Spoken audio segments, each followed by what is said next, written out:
This is Life's a Pitch TV.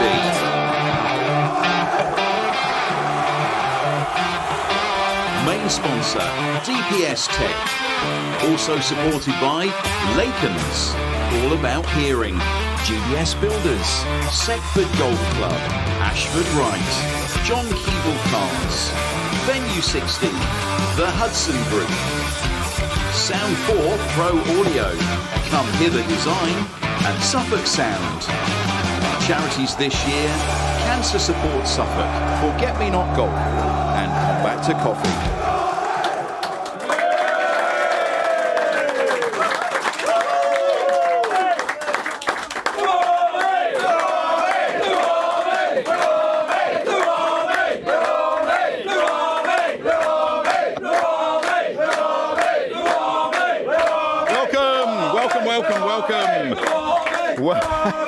Welcome, fans, wherever you are, whether you're here, out there, wherever you are, welcome to the DPS Tech Arena for this week's edition of Life's Pitch TV. I'm your host, Mark Murphy, and welcome to the show wherever you're watching or listening across Suffolk or around the world. The beers are flowing here. I hope they are where you are as well. Don't forget to like and subscribe if you're watching on YouTube.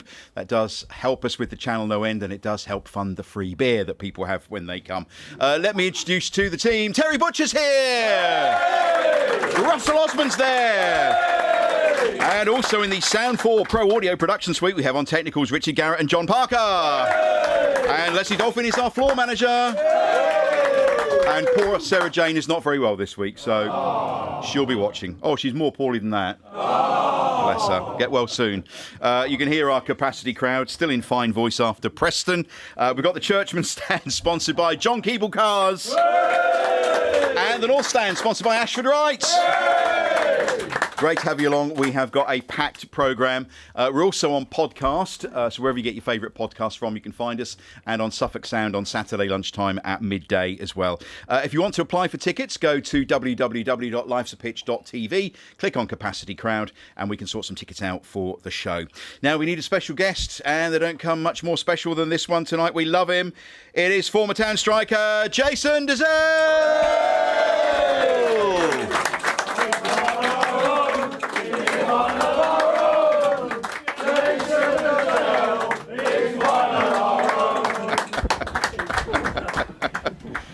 Welcome, Jason. Welcome to the Life's a Pitch sofa again.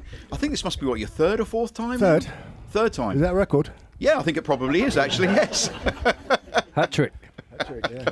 Great to see you. We've got so much to talk about. You doing okay? Yeah, very good, thank you. Excellent. Good. Well, we also this week have another special guest because we had the passing this week of Jerry Harrison, the former football commentator. Now, if you're growing up in the 70s and into the 80s, you will have heard Jerry Harrison commentating on local games across East Anglia, especially Match of the Week. Anybody old enough to remember Match of the Week? Yes. Yep, on a Sunday afternoon. I can certainly remember it.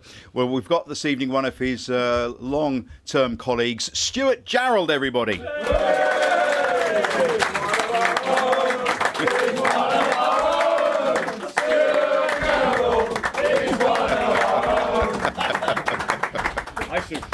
And actually, Stuart, you are, weren't you, a ball boy at Portman Road when you were I certainly was, before most of these fans here were born. I was only 12 years old, and it was the late 50s. Right, okay. But I did it for a few years, so yeah, Ipswich in my blood, always has been. Excellent. Even though some of the viewers at Anglia used to think I was a Norwich fan.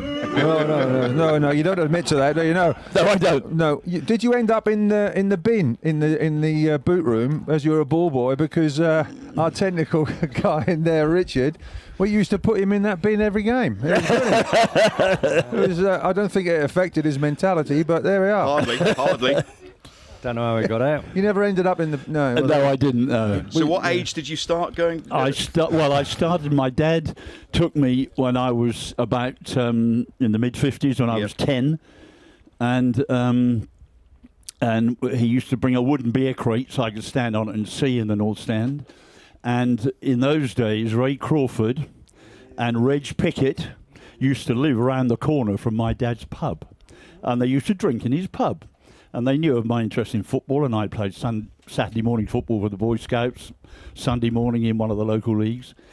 And when they came in one day, my dad said, "What do you do for ball boys at the club?" He said, "I don't know. I'll have a word with the director who deals with it."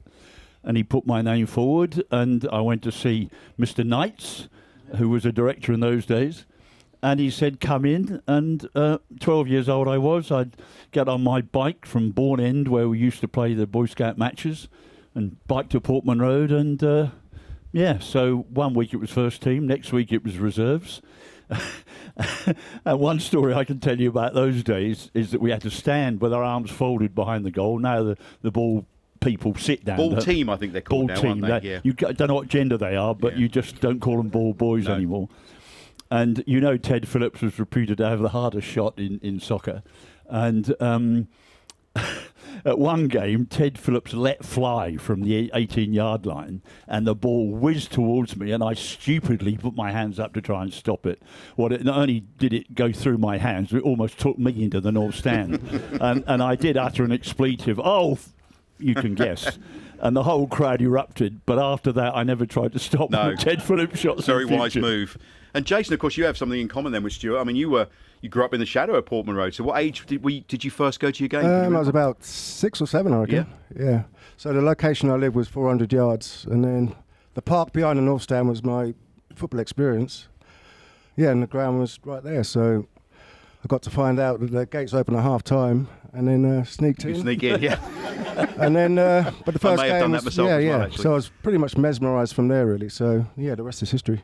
Because I mean, your book, talks about the roar, the thunder of the noise. So as you were a tiny lad, you were witness to all of that. Yeah, I could hear it from my house. Yeah. So as it's vibrating through the streets, it's quite scary actually, to be honest with you, because it's just vibrating. So, Mum, what is that? She said it was a football. So yeah, that was that. So yeah, it's a great experience for me. But the location, if I didn't live there, I'm not too sure if I'd had the thing to go and play for Ipswich, because it just worked for me. My house, the park, and the ground. So brilliant location to live. Absolutely meant to be, which is incredible. Yeah. You're far too young to remember Jerry Harrison, aren't you? I remember Jerry, yeah. Do you? Yeah. Match of the week on a He was in the Sunday 80s, afternoon. wasn't he? Yeah. Russell and I were talking before the game of that kind of era, because we've obviously got Derby at the weekend, and we were talking about the baseball ground pitch. If you can call it a pitch. It was a great pitch. It was a small, tight, enclosed stadium, the old baseball ground. Which you were saying, by the end of August, there's no grass on it. And it literally was one of those pitches that come December especially, there was just a diamond of mud going from one goal mouth to the halfway line, touch line, and back to the other goal mouth. And you might have just had a little bit of grass in the corners, and that was about it. But I grew up watching people like Kevin Hector, Alan Hinton, probably one of the first people to wear white boots. Cloughy was obviously the manager then Dave Mackay took over. And I can name you the Derby side, but it's a bit boring. Not many people remember Ron Webster, right back, Les Green in goal, Colin Bolton in goal after that. He was a dwarf, wasn't he, Les Green? He was a small Les Green, he was a very small one. Subbuteo goalkeeper, wasn't he? Yeah, he was not bad. And Cloughy had it. John McGovern, John O'Hare, took them to Nottingham Forest with him. Kevin Hector. Kevin Hector was terrific, So, but it was fun watching them, and a bit like you, Stuart. You were in the corner, like standing on a beer crate and trying to get a view. It's when it gets you, isn't it, at that age? What about you, Butch? When did you start going to watch the football?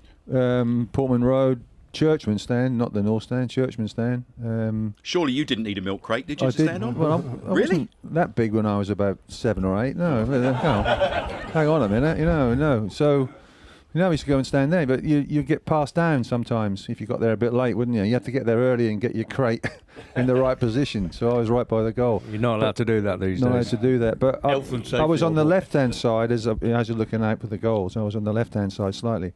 But I remember watching Newcastle play Ipswich, and Alan Gowling played for Newcastle, been number 10 and all that sort of thing, good player. And he was chasing the ball out on the right-hand side of the Churchmans, and it was running out of play, and he tried to get there, and he couldn't get there, so he smashed the ball, and it hit a young kid, young boy in the crowd, and he just walked away, and the crowd like this. So he sort of thought, I'll come back, and he came back and did a very nice thing with the boy and said, "You're okay." The game was going on, sort of thing, and he did really well. and he thought he got away with it. And as he was walking away, he got hit on the head by a pie. It was one of the best things I've ever seen in a football game. Some shot as well, by the way. No, not the shot he had, but the pie. That was the pie. Was a great ball. What stand did you watch in, Jason? Started off in the West End, and then my brother pulled me into the North Stand. Yeah. From about 11 or 12. Some atmosphere in there in those days, weren't there? Oh, crazy. Yeah. Crazy. And you had to get really early to get a good spot, didn't you? I was in the first one in. Yeah. I used to count, used to watch everyone come in. I was pretty much mesmerised by it all, you know. Your brother would have made sure you got a good view. Yeah, but though, it wouldn't was tough. It was tough when I first went in because it was not being horrible. The biggest narrative in 1981 in England was racism and football hooligan. Yeah. So the abuse my brother got was terrible. I told him to dye his hair, but he wouldn't do it. So he stood out, do you know what I mean? So he got Just a terrible bit. abuse, and then it eased off over the years. So Have you suffered from abuse, racism? I didn't know what abuse was, because people used to say you don't know what colour you are and things like that. And just went over my head, you know. But yeah, it was about, not very much on the pitch, but out where when I went to school was Chantry, and that was pretty well known for that area for being a little bit. But my football really took me out of that. Yeah. Because they left me alone. So when I was playing in the school team, star player, I was pretty much left alone. But I saw a lot of things which shouldn't have happened, really. Yeah, it's a sad old world that time. Raises this ugly head every now and again, doesn't it? You know, and which is a shame. But you know, we move on. Let's talk a bit about Jerry Stewart, because I think he was 89. He passed away the other day, didn't he? He was 89, Yeah. I'd worked with him for over 10 years. In fact, I was at Anglia before he was there. And before I went to Anglia, I worked for the BBC, as you know. And one story I can tell you, I used to do a lot of stuff, obviously, for the BBC radio. Before Radio 5 Live, it was Radio 2 in those days. And I did football matches on a Saturday. And because I'm based in East Anglia, I used to get Norwich and Ipswich almost alternate weeks. I think we missed a boo at that point. Sorry, come on, keep I up, preferred everybody. Ipswich, of course. Yeah. And I also used to write for the national newspapers as well, reports. And back 50 years ago, before a lot of the people in this room were born, in 1975, Ipswich Town played Bruges of Belgium. And we won 3-0 in the first leg at home. Everyone thought it was a given for the second leg. So we all fly to Ostend. The media went with the team on the chartered plane. And guess what? We lost 4-0. So we went out of the competition 4-3. Now, I'd done all my reports for Radio 2 for the football soccer programme that night. And I was about to pack up and leave. And I got a message back from the BBC saying, this is such a shock in the football world. We want you to do a different, more considered piece for the Today programme tomorrow morning. And I said, OK, give me 10 minutes and I'll script something and record it, which I did. That meant I missed the bus from Bruges to Ostend Airport with the team and the media. So I hailed a taxi, told the taxi to go hell for leather for the Ostend Airport. Could he radio ahead and say, the bloke from the BBC has been held up doing some work. He'll be there as soon as he can. Please don't let the plane take off. In those days, Ostend Airport was a bit like Ipswich Airport used to be, not much in the way of security or passport control. So the taxi deposited me there. I ran straight through onto the tarmac and the plane was taxiing. And I thought, bloody, I'm going to miss the plane. The pilot saw me on the tarmac and stopped the plane. The next thing that happened, and there were these two ground crew guys with like table tennis bats that had been directing where the plane's got to go to take off, excuse me. And the door opens, but it's 15 feet up from the ground. And there are no damn steps, are there? So I'm thinking, this is the first time I really had a good chat with Jerry Harrison. Jerry was in the press party, and he was the tallest bloke in the press party. So Jerry appeared at the door, laid on his stomach, leant his hands out to try and pull me up. I was still a long way away, of course.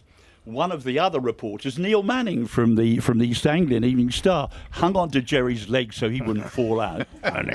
I called the ground crew over and I said, drop your table tennis bats, make me a back so I can climb up and you can lift me into the plane, which they did, and Jerry hauled me into the plane. Whereupon, of course, the team and everyone else, a great round of applause saying, bloody BBC, you're always late for the show.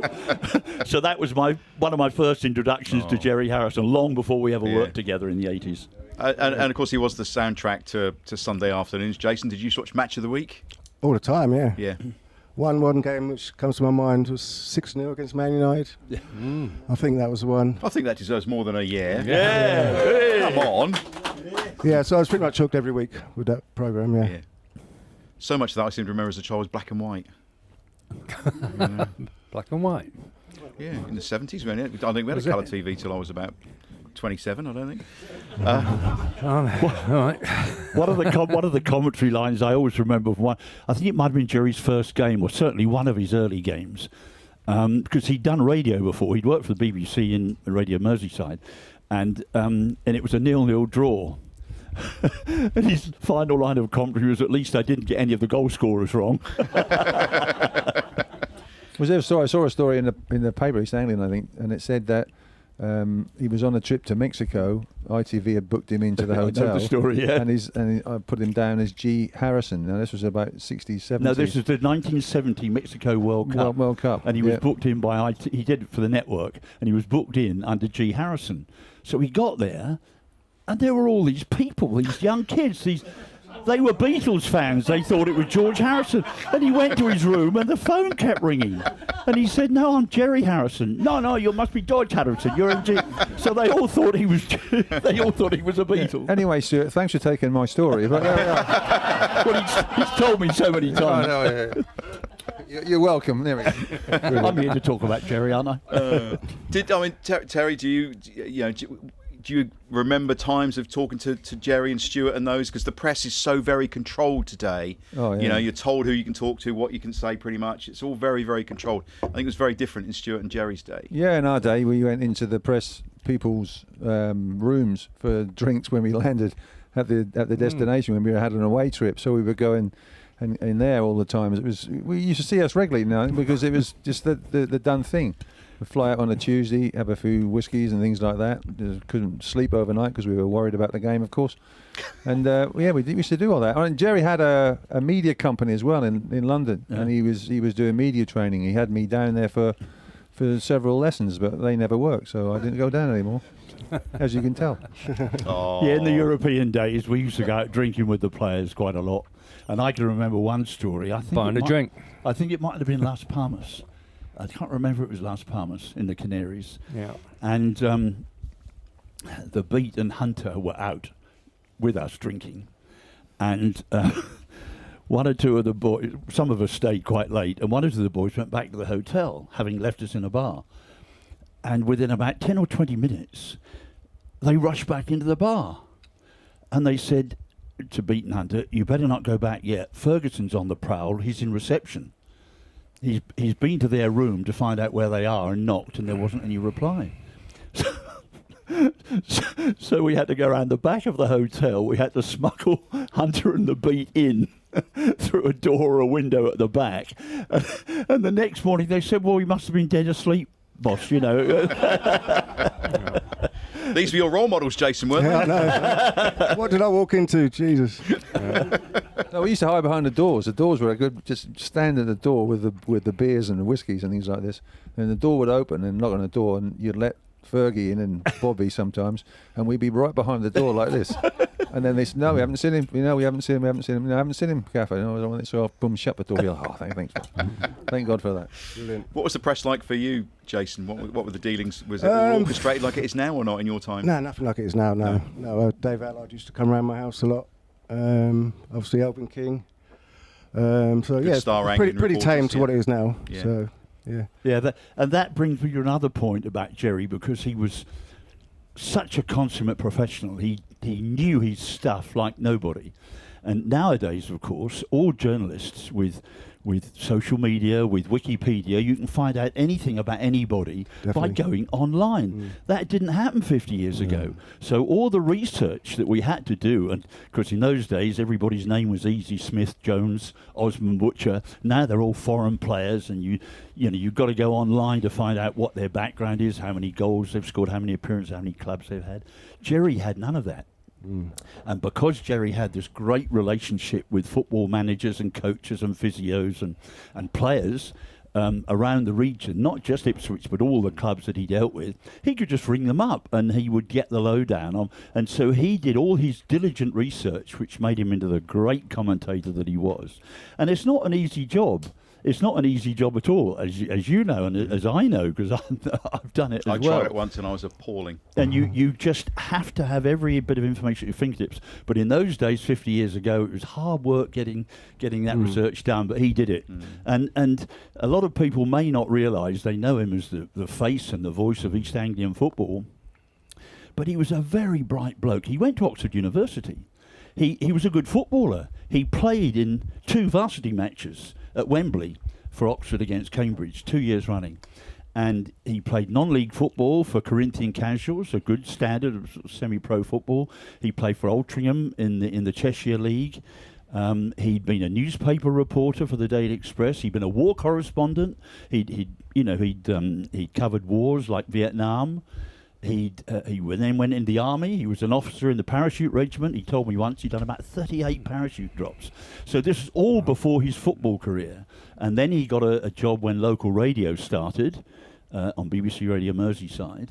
And then what happened in 1969, the BBC ran a competition to find a commentator to go to the 1970 World Cup in Mexico. I was 22 and I'd just finished my BBC training. I went in for, along with hundreds of other people, Martin Tyler. Anyway, I didn't make the final 6. I had 2 interviews. I did all right, considering I never really done any football commentary much at all, really, but a lot of written stuff. And Jerry made the final 6. And the judging panel was Sir Alf Ramsey and the then Minister of Sport, Dennis Howells. Jerry didn't win. Ian St John was one of the 6, who later had Saint and Greavesy, of course, on television. It went to a chap for a Welshman called Idwal Roebling, and he went to the World Cup, did a few lower games, non-entity nations, was never heard of again. But because of what Jerry and 1 or 2 others who were in the 6 did, they came to the attention of other broadcasters, and that's how Jerry was called to work for television. Wow, it's a fantastic because of what he did in that show. Yeah, brilliant. Well, look, thank you, Stuart. You're going to stay with us and stay on the sofa tonight. We'll try, Jason, let you get a word in edgeways in a minute. but for now, just a round of applause for Jerry Harrison, please.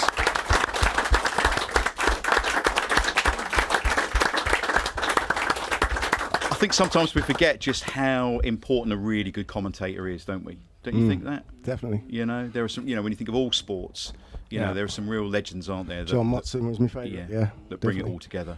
Oh, Motti was great, wasn't he? Yeah. He was a proper gentleman, Motti, as well. It's interesting you say Motti was your favourite, Jason, because I've actually I've got someone else. I've actually got here. We'll do this a little bit later on, but I've actually got a fact file that you filled out. What year was that? I'm not sure, but it's quite early on in your career, and I know that because it says your worst ever injury. What was your worst ever injury? Fractured fibula on the side. No, bruised toe on this. so it must have been quite early on in your career. I don't know what year that is. You must have dropped your bottle of beer on your foot or something. We'll do that in a minute or two, but we'll have some fun with that. But let's talk about Town and the start to the season. Jason, not what anybody wants, is it really, at the moment? Early days, but, you know, I've been speaking to people. It's hard when you've had a year of just losing most weeks. So it becomes a mental problem and a bit of transition as well. So there's many factors. New players coming in. I think in another month's time we can have a better judgment of it when probably Caillou stays back and we've got a settled side. But yeah, a bit of a slow start, but I think we'll be right. Yeah, so there's a lot of transition going on, as we know. Hell of a lot, yeah. And so much, Butch, you've talked about it in the past, is in the head, isn't it? And just the rhythm as well. Yeah. You know, they're not the same style. You know, you lose a couple of players like Morsey. He was the link between defence and attack. In the modern midfielder now, he could receive balls in tight areas, drop his shoulder and get out of it. So, for me, yeah, we're lacking Morsey. And, I think, like I said, in another month's time, we'll have a better picture. Terry? Yeah, I mean, it is early days, and you have to remember that there's a lot of people that have departed and gone, or injured as well. Exactly. So you've changed. You haven't changed the style. You're still the same sort of style, and the one system that we have. Yeah. That's what we do. The one system. But you've changed the personnel, and I think and actually a lot of stuff that Kieran was speaking, or he was talking to the press, and there's lots of things that I've never heard him say about things before. He didn't say. He says, "We didn't defend the goal kick well enough." This is for the first goal, or the only goal. We don't defend the first real ball into our box, and if you don't defend and aren't stronger, you're not going to be successful. The attacking play is not cohesive enough. The connections on the pitch aren't strong enough. The balance of the forwards and team isn't quite right. We didn't create or work the goalkeeper enough. And we weren't strong enough in the box, and we should have dealt with that situation before. So, apart from that, they had a reasonable game. Yeah. But he just sounds frustrated. He just sounds It's a fair frustrated. assessment, though, isn't it? Yeah, I think it is. He's an honest guy. Yeah. And I've never heard him do that before. And I think that, it's a wake-up call for the players to say, come on, you've got to be stronger, because we were very weak at the back. We had lots of good possession, and my wife, Rico, she watched the game, fell asleep twice, but she watched the game. And she said, look, they pass the ball really well, and they do pass the ball well, but not in the final third. They get to the middle, and defensively they do well, but it's just that cutting edge that we haven't got, and that ruthlessness. And I think we've got to be mentally stronger as well, because we're a big target. And you see what teams do against them, like Birmingham roughed us up. And Preston scored a goal, which is a ridiculous goal, and we'll see that on the screen in a minute. And then they just sat back and defended, and we could not break them down. So and I've got another bit to say about, I've been in a situation before with getting relegated as a team. I wasn't that successful as a manager, so we went down, and then the next year had to get them up. And we started the season really badly.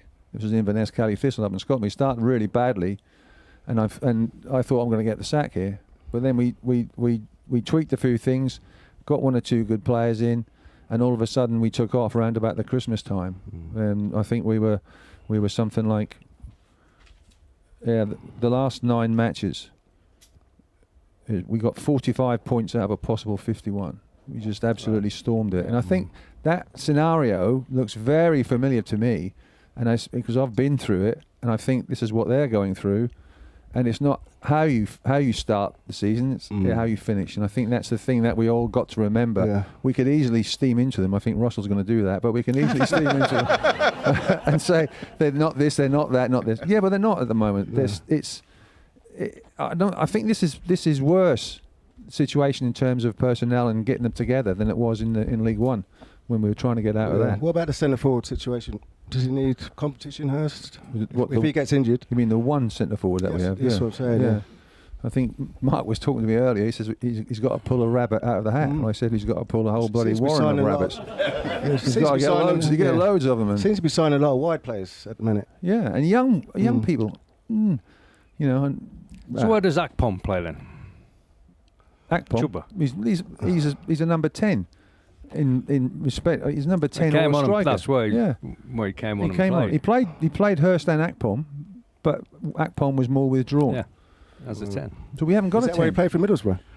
I thought it was a I think it was. Yeah, I think you number 10. You end up, the striker goes for the ball, and then the 10 moves in. It's a sort of working relationship that they should have between them. But it's just it just seems they're sort of misfits in a way. They're in, but they don't actually fit the system that we've got at the moment. Russell and I were talking about this before we went on air, saying that going up from League One, going up from the Championship, we had a real team cohesion, didn't we? A real team feel. They made the substitutions, and everybody had a part to play. It just feels a little bit disjointed at the moment, doesn't it? I think it's very disjointed, and I think it's going to be disjointed for a while. Obviously, you've got players coming back from injury, you've got players rejoining the club, you've got players coming to the club for the first time from abroad. You've got people like McAteer just joining the club as well. And again, he's a wide player, and we've got an abundance of wide players at the moment. We've got Benny, we've got Clark, we've got Philogene, we've got McAteer, we've got Wes Burns is recovering from injury. But we haven't got the combinations yet, and to get the right combinations of people playing alongside each other, they need time together, playing together. And the only way you're going to get that is on a match day, because no matter what you do on training, it's totally different on a match day. So you need to know how your teammates going to work. Do your two centre-halves work well together? Not in training, on a match day. It's almost in a way when you had smaller squads, and you, Jason, when you got promoted as well, it wasn't a massive squad, was it? You know, you're almost forced into doing that, aren't you? You're almost forced into having. But there's another thing. I mean, develop. the players have said how good a coach the manager is, and I think he's a very good coach. And they talk about him improving players, and they've all improved since coming to the club. But he brings Harry Clark into the club, and the next thing we know, he's out on loan. So is that because he's not a very good full-back, or was he? Can he not improve him to be the sort of full-back that he needs to hold the place down in the first team? I just think there's one or two things there. You think, well, rather than the player getting bombed out, teach him how to play the game. Teach him how to play the role that you want him to play.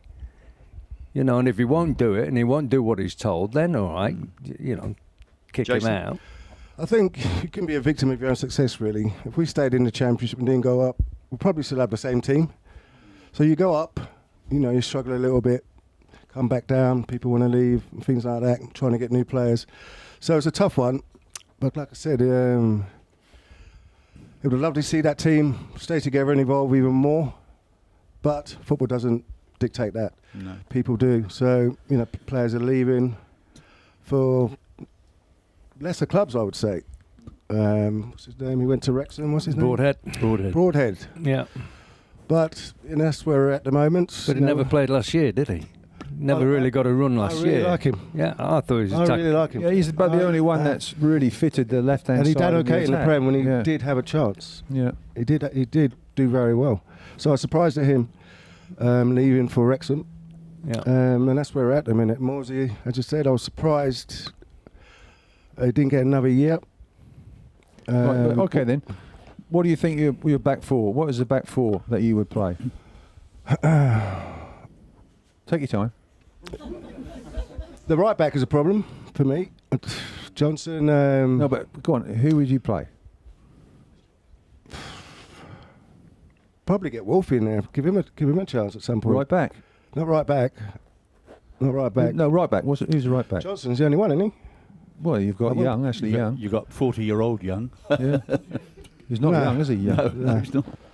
No, not for me. Johnson. So Johnson, you're right. Two centre halves. I would go O'Shea, Wolfenden, Missed out and again, haven't we? Davis. And sorry, We've missed out again. we have. Yeah. Because We've got our boots in the car as well, haven't we, Hey? Russell? Yeah. No. Yeah. Okay, and Davis at left back Yeah. because he's the only one we've got Mhm. really.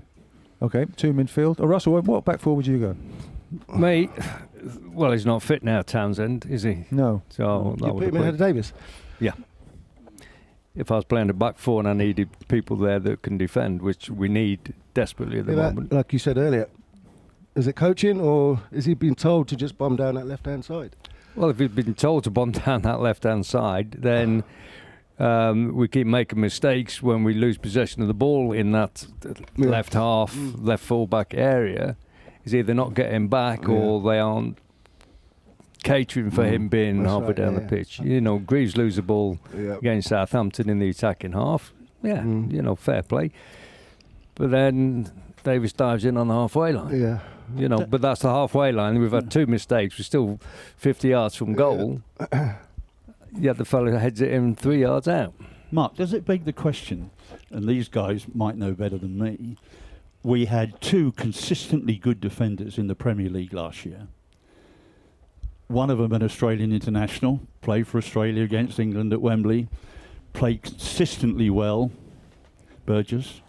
Tuanzebe, I know he had his injury problems, and he was a centre-back, but played most of the games at right-back.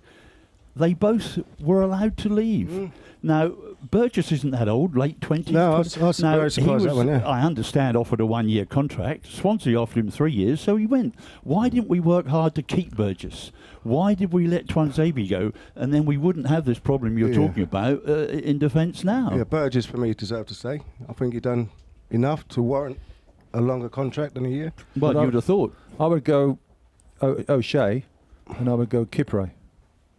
He looks a bit of a beast to me, I think, and I think that's what we need. Someone like that, someone that's going to head it, kick it. He's a beast. He is a beast. Yeah. As like I say, when it goes back to what Kieran was saying, we've got to be stronger. Was he been on the bench? Yes, he's on the bench. But He only played the was Bromley obviously up game, to didn't speed. he? Yeah, he played Bromley. He's obviously up to speed. But put him in alongside O'Shea. Let him go and head everything and kick everything. You know, that's what centre halves have to do. Well, I'll tell you what. Shall we just have a moment and have a look and see what happened against Preston, and then you can choose who is your player of the week. Okay. So let's have a look at the highlights from Preston versus Ipswich Town, courtesy of our friends at Town TV. 2 teams have made unbeaten starts to the season. Match up against each other this afternoon as Preston North End host Ipswich Town at Deepdale. That's good pressing from Taylor in the middle of the park. Jaden Philogene is going to let fly from range. But it will come, it will come. Here is Davis, moving towards the penalty area now. Davis under pressure from Michael Smith. Balls into the box. Coming Ipswich Town's way at the moment. Valentin now will deliver as well. Smith rises highest, trying to head it down towards his strike partner, Osmajic. Osmajic has gone down, and the referee has pointed to the spot. There it blows. Osmajic scores, sends Palmer the wrong way. Now here's Jaden Philogene approaching the Preston penalty area. He's got Davis outside him. Philogene stroking it to Ben Johnson. Johnson hammers one left-footed. Final cross, that final pass where we're just lacking at the moment.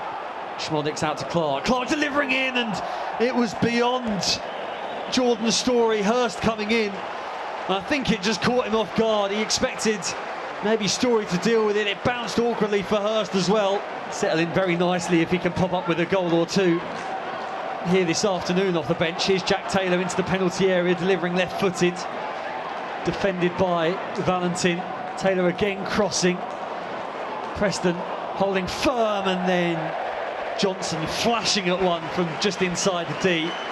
Davis with the corner once more from the far side, and it's underneath Everson, and it's poked goalwards, but Preston again survive.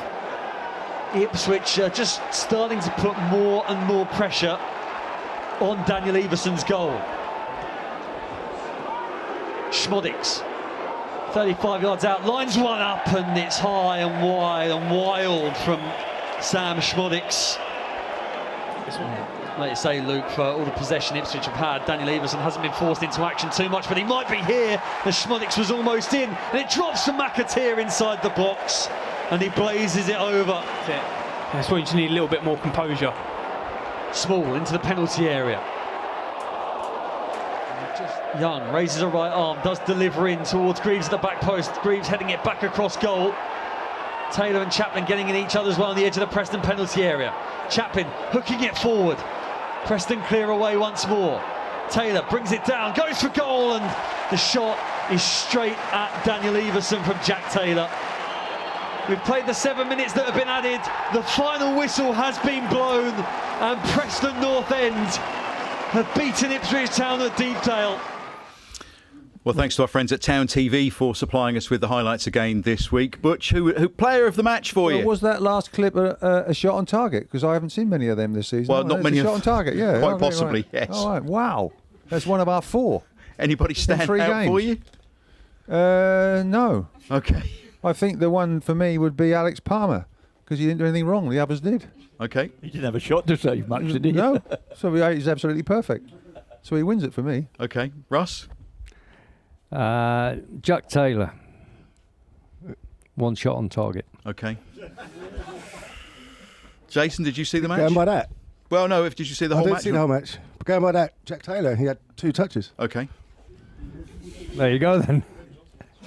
Well, no, I think Jack Taylor's one that he works hard at his game, and he works unbelievably hard. He's up and down, and he gets stuck in, and he tries to do things. He's not the most gifted of. He's not like a Chaplin, something like that, to create things. But he's wholehearted and honest. And I think at the end of the day, to win the Player of the Week was, I think, just because he certainly tried very, very hard. But I think Kuyust is back now, like you said. Matusui or Matusiwa, whatever his name is. He, I think I said it right, didn't I? With the first time, but not the second time. I think they could form a good partnership in there. But as you say, Russell, they've got to have connections, and Kieran says connections got to have a time. Yep. Jack Taylor. Jack Taylor. Player of the Week. Well done. Yeah. Excellent. What about the Sponsored by- penalty, though? Sponsored by GBS Builders, who I think I forgot to mention earlier on. So that's GBS Builders. Yeah. What about the penalty, though? I thought it was a joke.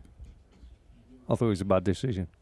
I just thought he's been a bit hard done by, Greaves, on a couple of occasions. Yeah, he looks a little bit untidy in the 18-yard box challenging for the ball, but crikey, I've seen a lot worse than that, from corners coming in. People wrestling each other, pushing each other over, dragging each other down. How did he end up on the floor? Because it was the ball was headed back across and then put in, and the striker, whatever his name was, he was like strong. Osmanovic. Osmanovic, whatever his name is. He was stronger than us. He was stronger than our centre halves. He was stronger than Greaves. He got sort of muscled off. Now that can't happen. That's why I'm saying about Kipre going in there, because I don't think Kipre would have got bundled off the ball like that. I think it's weak defending, and then you go on the floor, and then you're trying to stick a leg in when you're on the floor, and the striker's not daft. He sees it and bang, down he goes. So he wins the penalty. Yeah, And it doesn't matter how hard done by you are. You shouldn't end up in that position. And it's Drop Greaves. Is that what you yeah. said? Drop Greaves for Kipre. Sorry. Drop Greaves for Kipre. Yeah, I think so. For me. Okay. Well, Derby this weekend at home, so hopefully, fingers crossed, we'll see something that will resemble 3 points, which would be very nice. Just take the pressure off everybody, wouldn't it? Really, to get a good home win. Just Yeah, get really 3 would. points, no matter how. Yeah. Now, look, over the last few weeks, we've been showing some match day programmes. I think it all started with one of you, Butch, in the greenhouse growing tomatoes. And Patrick Barker, who is a very, very avid listener and viewer of the show, Great lad. has got 2,000 programmes at home, and they are all catalogued. So whenever we have a guest, I can just ring him up now and say, right, Adam Tanner, and he'll find something with Adam Tanner. So we were struggling, Russell, to find a quite a quirky programme cover for you. But what we did find is you on the front cover of, wait for this, everybody, Shoot magazine. Look at that. Yeah, with Joe Jordan. Shoot Me and magazine. Big Joe. Yeah. Yeah. Yeah, it was good, that. Were you ever in the middle? Did you ever have staples up your front? I did, actually, because I did a thing for them. They asked me who my favourite sports person was. I told them it was Barry Sheen. So they organised a day out for me at Donington Park, and I met Barry, watched him spend the day messing about with his bikes, and and he was an absolute delight to be with, an absolute wonderful fella. It was great fun. And Jason, we've found one for you. I think in the season you made your debut. Okay. Look at that young man. Look at that. Look at those legs. Look at them shorts as well. They're fantastic. Fantastic. Should bring them back. Yeah. Jack Clark should wear them shorts. He spent most of the game either doing his hair or pulling his shorts down. Hairband. What Patrick also found, Jason, was, and I think it was quite early on in your career, one of these things, Q&A things that you fill out for Shoot magazine and various different things. Now, the boys have both had me do them, and I just thought I'd just run through some of these for you. So, worst ever injury at the time was bruised toe. Okay, so it must have been very young in your career. Favourite player? Who would that have been? Glenn Hoddle. Is that on there? Trevor Brooking. Trevor Brooking at the time. None for two. Favourite other team other than Town? What year was this? Early 80s, I think. Tottenham. Chelsea. Still London. Are you sure you filled this in and didn't get somebody else to do it? I've got a twin brother. Gee, I was going to say. That's none for three now, Jace. Come on. What else? You've we got to get here? one My right. brother In a made me minute. say that. Give him an easy one, Mark. Most memorable match. Debut. My first local derby. None for It's four. Norwich. You're doing well here, Jason, I tell you. Yeah. You loved those games, though, didn't you? Yeah, I do. You I did did. one of them, didn't you? Yeah, I did, yeah. Yeah. But it's a long trip back from Portsmouth, Norwich the other week. Jesus Christ. Long trip back. Yeah. All the way back. Norwich everywhere. Thank you. Well done. They're all trained, aren't they? It's Favourite called- it's TV called shows. So this is definitely the early 80s. Favourite TV shows. What would they Come have on. been? 5. Sorry? None for 5. Minder and Hill Street Blues. Okay. And the least favourite programme. You turned it off every time it came on. Da-da-da-da, da-da-da-da-da-da. Emmerdale. Yay! He's got a point on the board. Finally! Yeah, 1 out of 6. Well done. Favourite singers? MJ. Marvin Gaye and female Diana Ross. It must have been your brother that filled this out. You could have said And- Michael Jackson, wouldn't you? MJ, I was going to say. Yeah. And after match routine, you couldn't have filled this out. After match routine, have a quiet evening at home. We soon change that, don't worry about that. That was very early 1 out on. of 7. It's not bad. That's brilliant. That was Before he's brilliant. old enough to go in the pub, then. You were too young to go in the pub. Come on, who led you astray when you were first there then? No Who was one good led to go out for a no drink one led with? me astray, but there was a lot going on Yeah. when I walked into that dressing room. Yeah, for sure. There was betting, drinking, anything was active on the day. So my routine when I first went in as a schoolboy for pre-match meal on the Saturday, my name was mentioned as sub, and then there's a room you go in and watch the TV. You know, grandstand was my thing on at 12 o'clock on a Saturday afternoon. But this commotion walking down the corridor, come on, number 2, come on, number 3. They're watching the horses, going absolutely crazy. What was it? Cooper, Gates. Yeah. And I just sat in the corner Millsy. watching it all unfold. It was crazy. As a schoolboy, so yeah. But Actually, you mentioned pre-match meal. Can you remember what it was? boiled chicken and beans. Yes! Yeah. Was that your choice? Did you have dietitians then or not? No, that wasn't my choice, but it's really good though. Yeah. I think that's what Really everyone good. had. Yeah. Boiled chicken and beans. Mm. Been great in that dressing room, wouldn't it? After? What the hell? Wouldn't it, really? In the bath after? Yeah. Sure. Wouldn't need a jacuzzi, would It you? was like a jacuzzi, yeah. Oh dear. It was a big dear. bath as well, though, wasn't it? Big bath, Yeah. Took a lot to do it. Right, it's time for it's time for this week's Ask the Legends, and we have a problem with last week.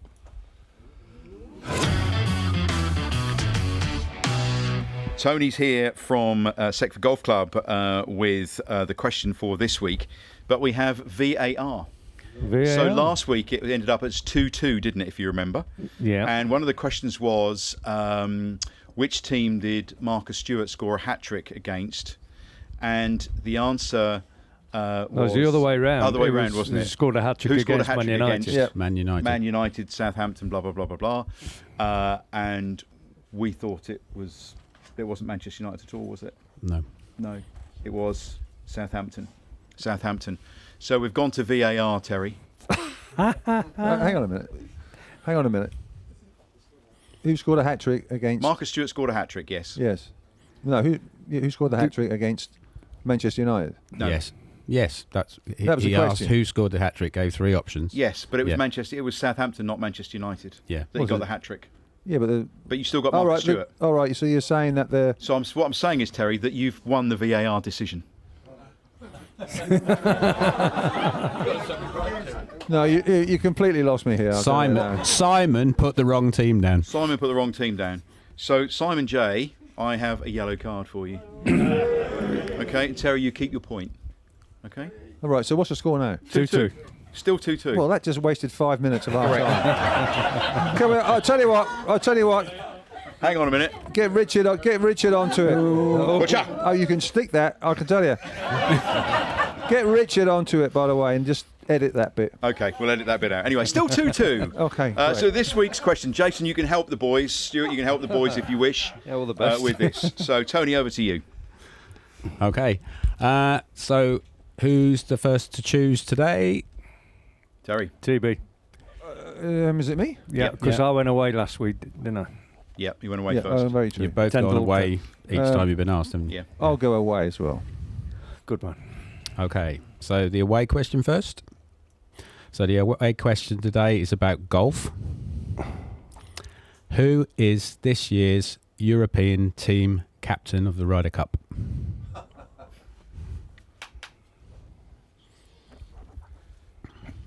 So, who is this year's European team captain in the Ryder Cup?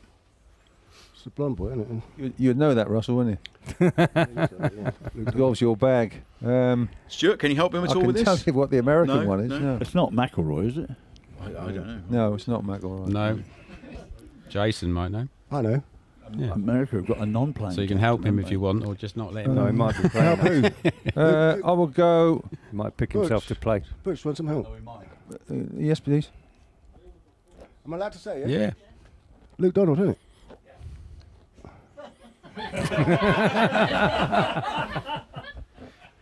You winding me up now. Who are you going to say, Terry? Well, I was going to say Shane Lowry, but I'll go Luke Donald. Is the correct answer.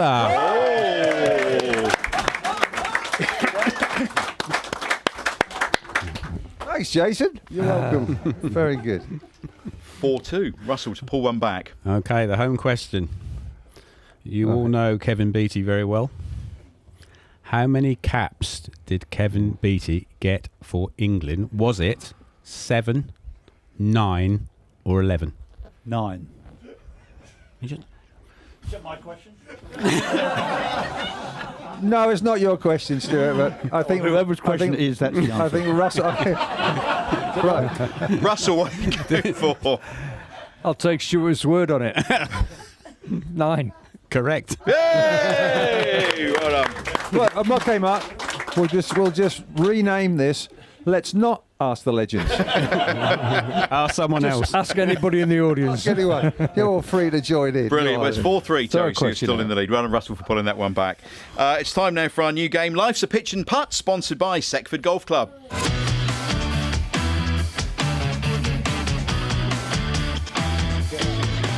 Right, Jason, I don't know, in your fact sheet, favourite activity on a day off was playing snooker. Yeah. Okay, are you any good at golf? I haven't played for a while. Okay, all right. Played since lockdown. Okay, so you've got 6 balls, okay, and you're trying to get in the holes over here. Johnny Walker and Russell are top at the moment with 75. Tommy Smith, who's left-handed, played with a right-handed club and got 50. Butch and I, well, yeah, didn't. So, nice and gentle, Jason. Shot number 1. See what we can get here. Is it going in? Oh, very close. Bouncing off the holes. Shot number 2.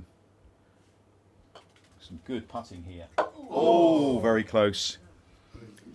Can we clear the ball out of the way? Clear him out of the way for us. Come on, John. Come on, Jason. You can do this. Come on. Oh, that was so close. Okay, 2 more to go. 3 more to go. Oh, 2 more to go.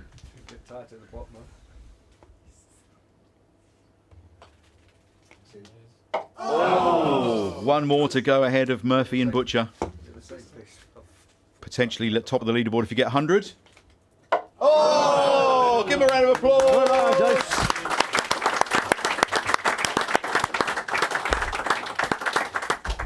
Welcome to the Zero Club. Who's in the 0? Me and Butch. And me. And you. I am in esteemed company. Yeah.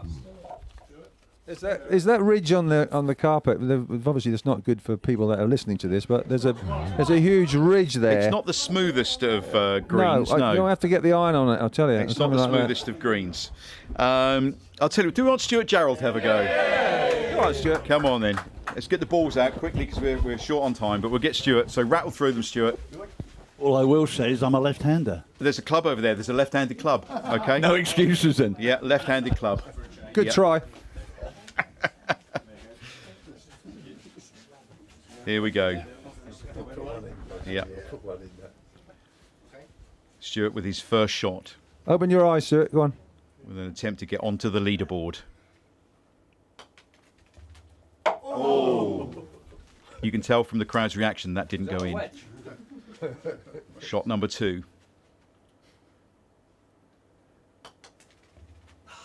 Oh, missed the board He's completely. missed the board completely there. Yeah. Yeah. Come on, Stuart, in your own time. In the hole. Oh! Bit of coaching going on there, Tony, was it? What was that? What did it go in? 50. Blimey. 50 points so far. Oh! Nice roll on it. Here we go again. Got his eye in. Is the last one? Last one. Last one. 50 points at the moment. Go on, Stuart. Oh! 50 points, everybody. 50 points. Puts him in joint second place with Tommy Smith. So Butch, me and Dozzell just holding everybody else up. But, you know. Okay, move on. All right. Yeah, go on, move on. We're short of time. Okay, time for this week's Man v Fat results. Talk amongst yourselves. I've got to get them up on the computer this week because, you know, look like I... Mark, we've Are we doing anything on this day? on this. Oh, yeah, we are. It's time for On This Day in History.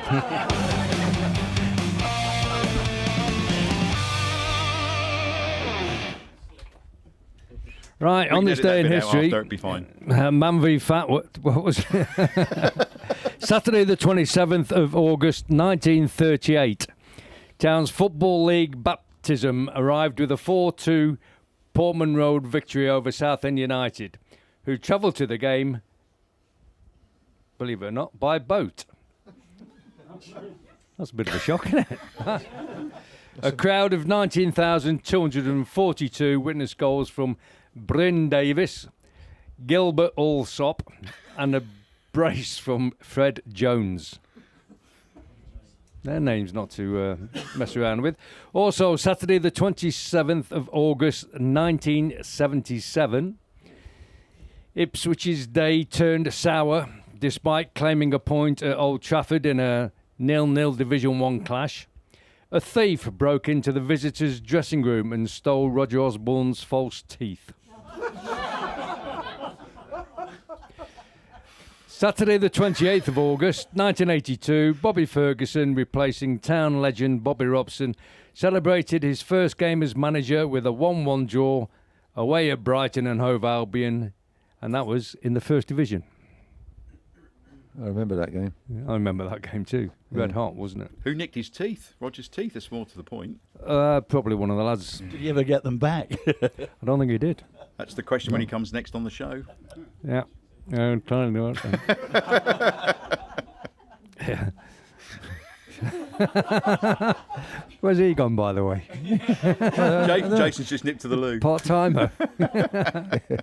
It's that seat. It's Luke Chambers sat in that seat. They just come and go when they want. It's like unbelievable. Yeah. A bit like our players. Oh, Yeah. I couldn't possibly comment. Saturday the 29th of August. I keep going if you like. Yeah, go on. Saturday the 29th of August 1936. Crikey. Town celebrated their first ever match as a professional team with a 4-1 thumping over Tunbridge Wells Rangers in front of 14,211. George Dobson, Jackie Williams, Bobby Bruce and Jack Blackwell all scored. And there you go, and that's basically it. Okay, those were the days, weren't they? Right, it's time, as if you didn't know, for the Man v Fat results. Another week of football at Inspire Suffolk and another fabulous result on the scales for the Man v Fat lads. Our 80 players recorded a 2.5 stone weekly loss, bringing the season total to 10 stone as we completed week 5 of our 14-week season. No individual percentage certificates gained this week, but a special mention to James Geeta, who has now lost £20 since he started with us.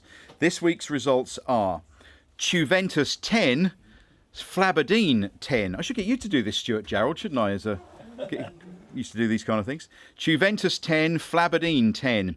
What Food FC 6, Olympiacos 10. Portugal Fatsuma 3, the Pink Panthers 9.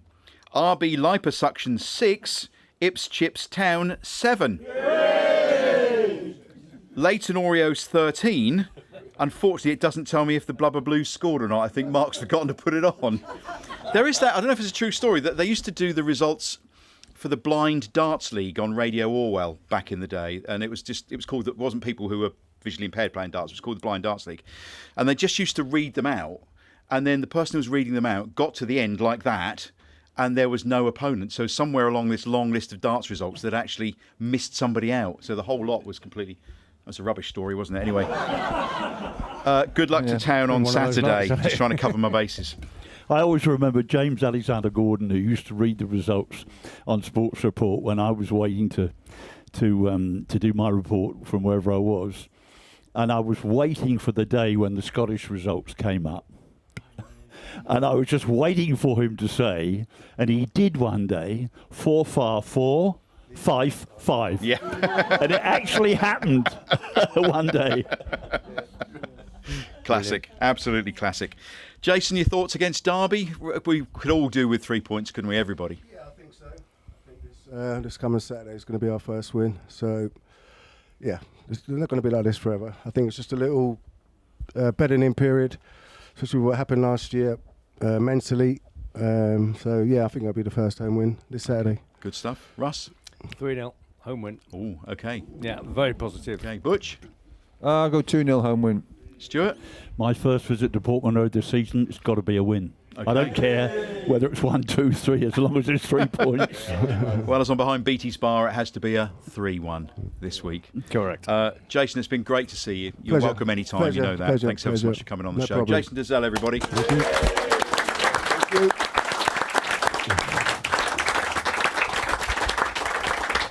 Stuart as well, I know you've got story after story. We loved hearing those today. I can just picture Jerry Harrison hanging out the plane and everybody trying to get you onto that aeroplane. It's great stories. Thank you very much. Stuart Gerald, everybody.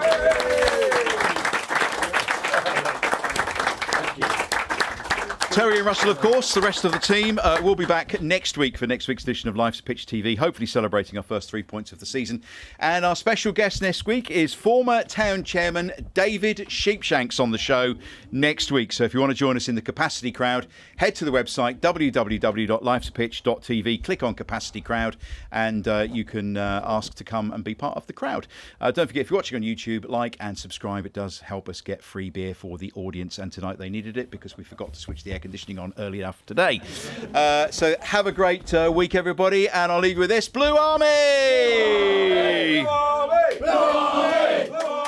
Blue Army! Blue Army! Blue Army! Blue Army! Blue Army! Blue Army! Blue Army! Blue Army! This has been a Life's a Pitch TV production. Main sponsor, DPS Tech. Also supported by Laken's. What could possibly go all about hearing? Seckford Golf Club. Ashford Wright. John Keeble Cars. GBS Builders. Venue 16. The Hudson Group. Come Hither Design. Sound 4 Pro Audio. And Suffolk Sound. Our charities this year: Cancer Support Suffolk, Forget Me Not Golf, and Combat to Coffee.